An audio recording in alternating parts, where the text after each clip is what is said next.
I was watching the WWE Untold docuseries. Oh, bro, it's... I looked at IMDb. It only has 125 ratings. Like no one really knows about it.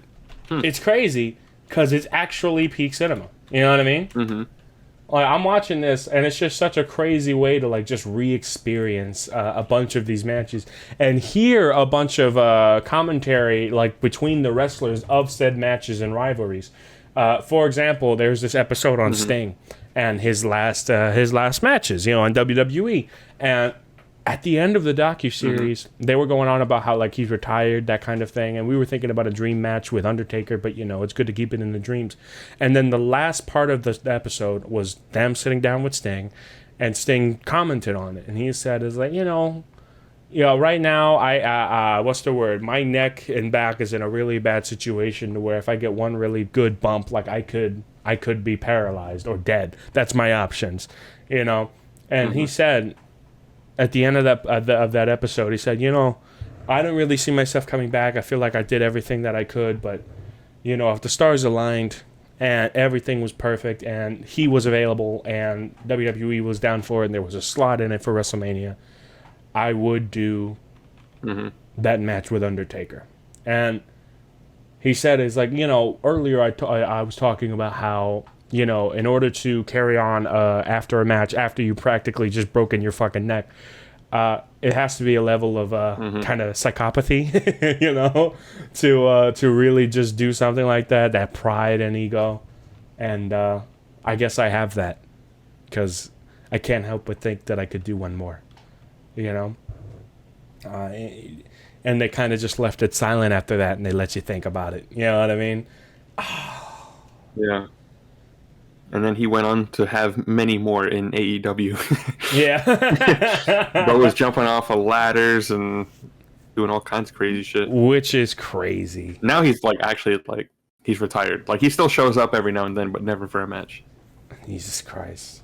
I mean, what he said about that, he was talking about that night. And he said, it's like, okay, first of all, I just want to say it right now. Seth Rollins, he didn't do anything wrong. He was perfect, textbook, in every way, shape, or form. What he did had nothing to do with how I was injured. His turnbuckle powerbomb, all that was all routine. And Seth said, like, they were interviewing him as well, but separately. And Seth said, is like, I've done that turnbuckle powerbomb thousands of times. I've never hurt anybody with it. It's never, he said it was so routine for him, and he had gone through all these motions because Sting is such a idol to him, know? And so he wanted to make sure this match was perfect. And when he did that turnbuckle powerbomb and he could tell that Sting was hurt, immediately he was in the position to where he had to be Seth Rollins for kayfabe. But he's so deathly afraid and worried because he's standing there in front of his idol who is on the floor writhing in pain and is afraid, and he can't do anything. He has to play up the crowd. He has to act like he's the villain, But in that moment, he's so fucking afraid. Like, don't tell me I just retired my hero. You know what I mean? Yeah. And so Sting, after that segment, they went on to Sting where he said, he's like, I denounce any blame towards Seth. He did nothing wrong.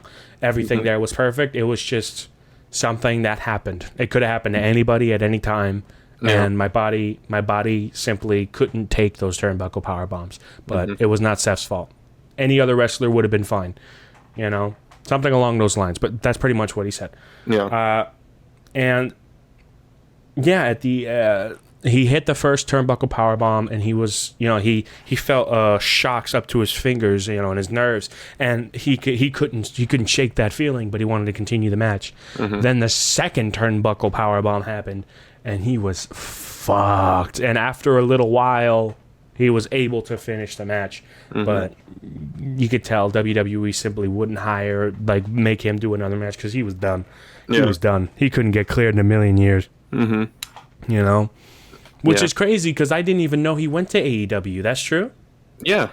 He was one of the first guys they signed for AEW. Holy shit. Yeah, he's had plenty of matches in AEW. He was there since 2019. That's scary, dude. He retired this year. His last match was this year. That's so scary. Yeah.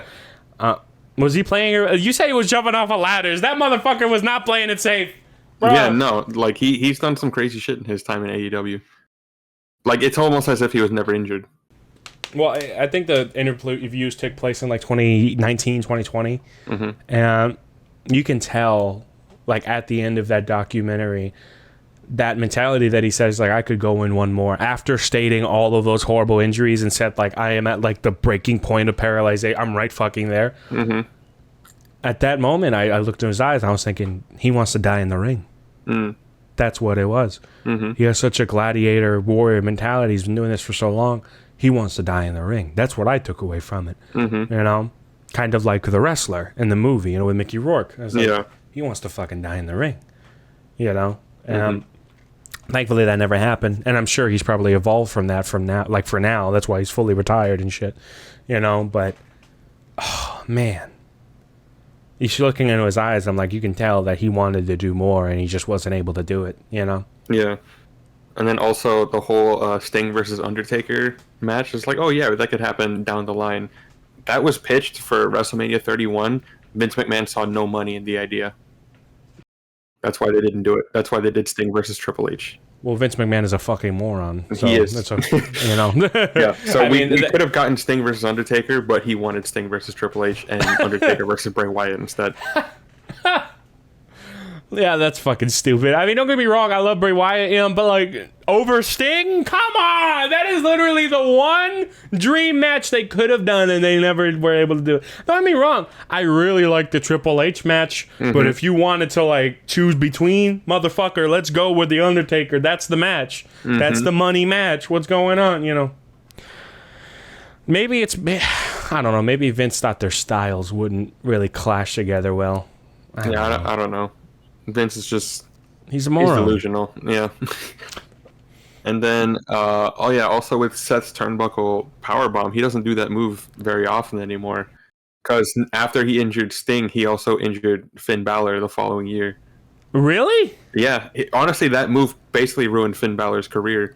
Jesus Christ! It was when they first introduced the Universal Championship, and they had that whole tournament and everything. The final match of the tournament was Seth Rollins versus the Demon Finn Balor at that SummerSlam, and Finn Balor was gonna he won the match. He's the first ever Universal Champion, and he was supposed to be this big main event guy. They were gonna make him the face of Monday Night Raw, but because they did a turnbuckle powerbomb to the outside on the barricade. Finn Balor dislocated his wrist and his shoulder, and he had to relinquish the title on Monday Night Raw the next day. To the outside on the barricade? What do you mean? Yeah.